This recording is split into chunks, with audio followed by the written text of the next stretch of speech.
फरीदाबाद वेझो एफपी बंद के कोट मांझाणी रिंद वटां 100 फुट घारो समेत ॻोठनि जे पाणी हेठि अचण जो ख़दशो।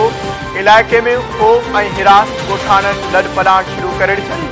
0 पॉइंट वटां बि एफपी बंद टुटी पाणी जो दबाव, घारे पवण जो ख़दशो। वारह नसीराबाद ऐं गाजी खावड़ जे ॿुॾण जो ख़तरो। डीसी कमर शहदादकोट बोर्ड जो अलर्ट जारी करे छॾियो। माण्हुनि खे महफ़ूज़ हंधनि ॾांहुं मुंतक़िल थियण जी हिदायत।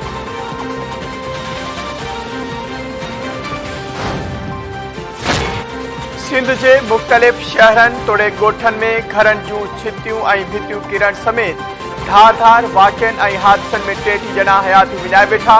केतिराई ज़ख़्मी। दोदापुर वेझो ॻोठ सचल ॾाहाणी ऐं ॻोठ जाफ़र मुंदराणी में घरनि जूं छितियूं किरी पयूं। 3 औरतुनि सूधो 5 ॼणा हयातियूं विञाए वेठा। भर पासे जे मेमण मोहल्ला में घर जी छित किरी पई। हिक ई कुटुंब जा 4 भाती दॿजी फो, 6 ज़ख़्मी। बाढ़ के मुख़्तलिफ़ इलाइक़नि में घरनि जूं छितियूं किरण सबबि हिक ई कुटुंब के 3 भातियुनि सूधो 6 ॼणनि दम ॾिनो।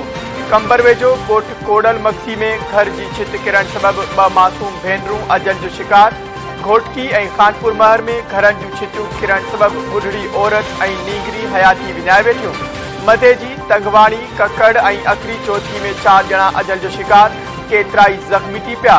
डिगड़ी कशमोर ऐं दरियाखान मरी में घरनि जूं छितियूं किरण जा वाक़िया। 2 ॿारनि समेत 5 ॼणा फोत। हुकूमत बोर्ड की सूरत हाल के क़ौमी एमरजेंसी करार ॾेई छॾियो। सुद समाजी वफ़ाक़ी वज़ीर मरियम औरंगज़ेब चयो आहे त सिंध ऐं बलोचिस्तान में गैर मामूली तबाही के मुंहुं ॾियण लाइ क़ौमी जज़्बो ॾेखारणो पवंदो। बोर्ड मुतासिरनि के परडे में रहंदड़ पाकिस्तानी जे अतियनि की ज़रूरत आहे। वॾे पैमाने ते आयल तबाही के मुंहुं ॾियण लाइ वॾी रक़म घुर्बल हूंदी। वफ़ाक़ी हुकूमत सूबनि सां गॾिजी कोशिशूं वठी रही आहे। तेज़ बरसातुनि ऐं बोर्ड जे वहिकरनि सबबि रिलीफ जे कमनि में मुश्किलातूं पेश अची रहियूं आहिनि।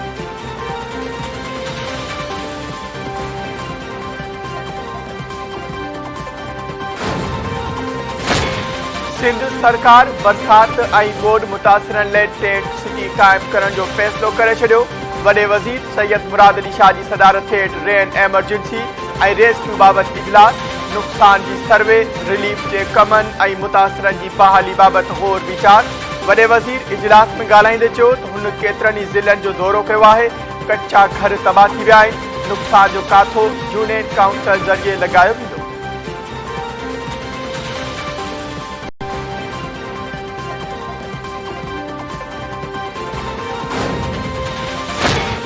Army chief general Qamar Javed Bajwa की सदारत हेठि कोर कमांडर कॉन्फ्रेंस, बोर्ड वारी सूरत हाल ऐं इमदादी कार्रवाईअनि बाबति ब्रीफिंग।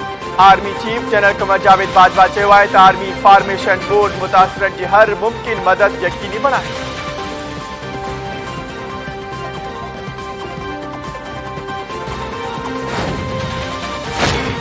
मीरपुर खास डिवीजन में बरसात सबबि 8 ॼणा फोत थिया आहिनि। इतलात वारे सूबाई वज़ीर शर्जील मेमन चयो आहे त मीरपुर खास डिवीजन में बरसातुनि दौरान 348 ढोर मरी विया। 1,13,642 घरनि के नुक़सान पहुतो ऐं 23,507 घर मुकमल तौर तबाह थी विया। सूबाई वज़ीर मूजिब मीरपुर खास डिवीजन में 28,414 मुतासिरनि के पुंडा मुंतकिल किया वियो। 23 रोडनि ऐं 15 सरकारी इमारतनि के नुक़सान पहुतो आहे।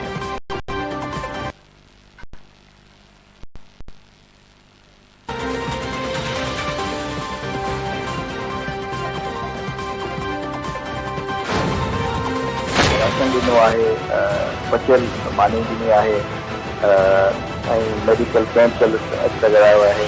असां कमिश्नर ऑफिस में ऐं डीसी ऑफिसिस में ऐं कुझु ॿियनि लोकेशन्स ते पंहिंजे कैंप्स लॻाए छॾियूं आहिनि। चाहे कोई इमदाद ॾियणु चाहे हिननि जे लाइ कैश में न, पर का बि इमदाद थोरा जो कैंप थी वियो या कंबल थी वियो, कपिड़ा थी विया, अहिड़े तरीक़े सां या मेडिसिन थी विया, उहा पंहिंजे रिसोर्सिस सां ऐं पंहिंजे जेके नोटेबल सां ऐं कलेक्टर ऑफिस सां तालुकात आहिनि उन्हनि खे पंहिंजे हथ उन्हनि सां घुराए इमदाद उहा उन्हनि खे। सिंध सरकार की हिदायतुनि ते कराची इंतजामिया बोर्ड मुतासिर इलाइक़नि मां लॾ पलाण करे ईंदड़ मारूड़नि लाइ खाद खोराक, इलाज ऐं ॿियनि सहूलियतनि लाइ कैंपूं क़ाइमु करे वरितियूं।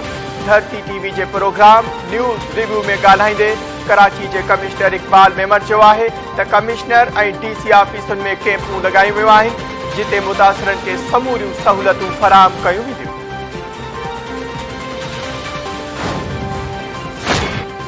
डीसी ओभर तारिक चांडेजो कराची में रिलीफ कैंपुनि जी सिक्योरिटी लाइ SSP खे ख़त जे मतन में चयो वियो आहे त ओभर ज़िले जी स्कीम 30 में बरसात मुतासिरनि लाइ रिलीफ कैंपूं क़ाइमु कयूं वियूं आहिनि। सभिनी कैंपुनि जी सिक्योरिटी लाइ पुलिस एहलकार मुक़ररु कया वञनि।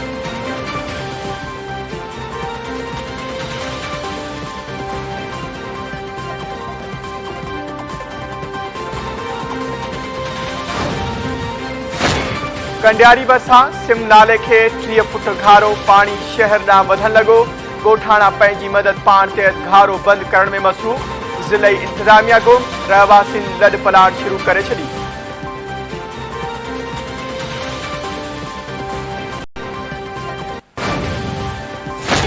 परॾेही वज़ीर बिलावल भुट्टो ज़रदारी ऐं सऊदी अरब जे परॾेही वज़ीर विच में राब्तो। बिलावल भुट्टो ज़रदारी सूबे में बोर्ड बाबति सऊदी परॾेही वज़ीर खे आगाही ॾिनी।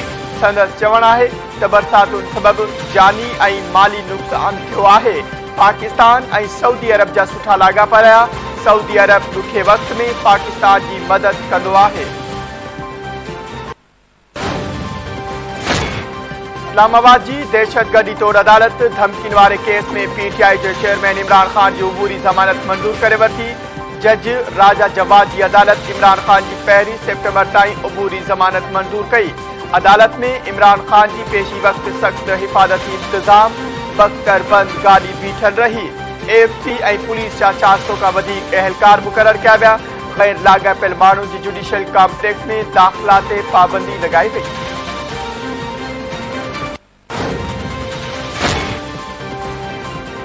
ऐं जेकी बि फ़ैसिला करे रहिया आहिनि ऐं कराए रहिया आहिनि उन्हनि खे मुल्क जो सोचणु घुरिजे।